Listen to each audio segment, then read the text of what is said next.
So normally you only hear me on the radio, but today I happen to be in Newport State Park, and this is your boots on the ground fall color update with the fall color report. And I am here with Beth Bartoli. She's the Park Naturalist here at Newport State Park. And just tell us a little bit about what you love so much about Newport State Park and what you think makes it so special. Sure, that's easy. What's not to love about Newport State Park? It's one of two now wilderness designated state parks in the state park system. It was the only one for many, many years. Because of our rugged beauty, some of our flora and fauna we had here, they decided not to make it a traditional park with traditional kind of camping and big buildings, lots of concessions, that type of thing. So we're managed as a wilderness park. We do backpack camping only, very little roads, very rustic, 24 miles of trails, a mile of driving road, and also an international dark sky park. Yes, this is awesome. One of the places where you can view the sky at night and see it perfectly clear because this is a designated dark sky area. And if you really want to rough it, this is the place to be. But this is also the place to be if you really do want to get out into the wild and see the fall color in its, natural habitat, not as you're driving on the road. So where are some of the places here in the park that you normally see a lot more consistent and spread out and vibrant colors? As I said, you're not going to be able to drive through here very far and see those colors. There's not a lot of driving road. There's a mile of road that takes you down to the lake and brings you back out. Yep. So the ways to see these really is on the trails.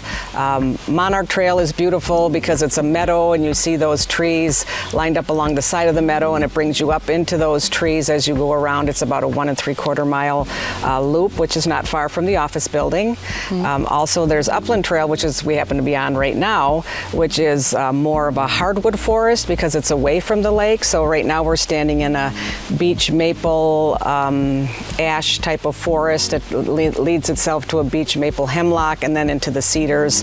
And there's also areas that skirt meadows here, and so you get to see those leaves up close and personal along this trail also. Exactly. There's not all just woods. There are some wide open spaces where you can kind of take a step back and look at everything and see the tree lines. And we do happen to have a little halo of leaves behind you. What is this tree? Is this one of the beech trees that you were talking about? It is one of the beech trees, and this whole area is pretty heavy with beech, and they turn this beautiful yellow golden color. This will be a sea of gold when this turns. There's maple in here too, mostly sugar maple that turn red, but this will be a sea of gold in another week or two into the middle part of October. It is just glorious. It almost glows. It's so gold. It's so beautiful. I would think so, yeah. It's a great spot to start, and this is just the beginning of the Upland Trail, so it's a 2-mile loop, like I said, and it also happens to be a Forest Past and Present tour booklet here for this trail that has some places that you can stop with signs that talk about the forest here. So this is a great trail if you like to hear about the forest, learn more about the forest. This is a great trail for that. You said before this park changes over to color a little later than most of the other parks further south. It does. I mean, we're pretty far north at the end of the peninsula, and fall marches its way up the peninsula just like cherry blossoms and everything else. So we turn a little bit later. It's cool up here, but it's the less sunlight that is causing this to happen, and we have that just like the rest of the peninsula. So it's going on here. It just takes a little bit longer. Yeah, exactly. And with all this warm weather and the rain that we had gotten, the trees are kind of in almost shock, if you will. They aren't sure like when to turn and what to do, and some of them have turned a little bit and others have kind of mellowed out in terms of, the tone of the color that we've said. It's more muted now because of the warm days and the cool nights rather than cold days and cold nights. Yes, and the red we see in maples and the purpley red in ash is caused by weather mostly. So having warmer days, cooler nights, that's what brings the red out.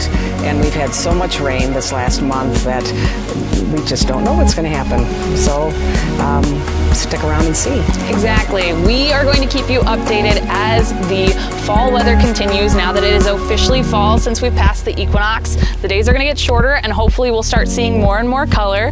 But Beth, I want to thank you for meeting up with us and getting to talk with us. My pleasure. We really appreciate it. My pleasure. Heck yeah. Get out to Newport. You won't regret it. You will not.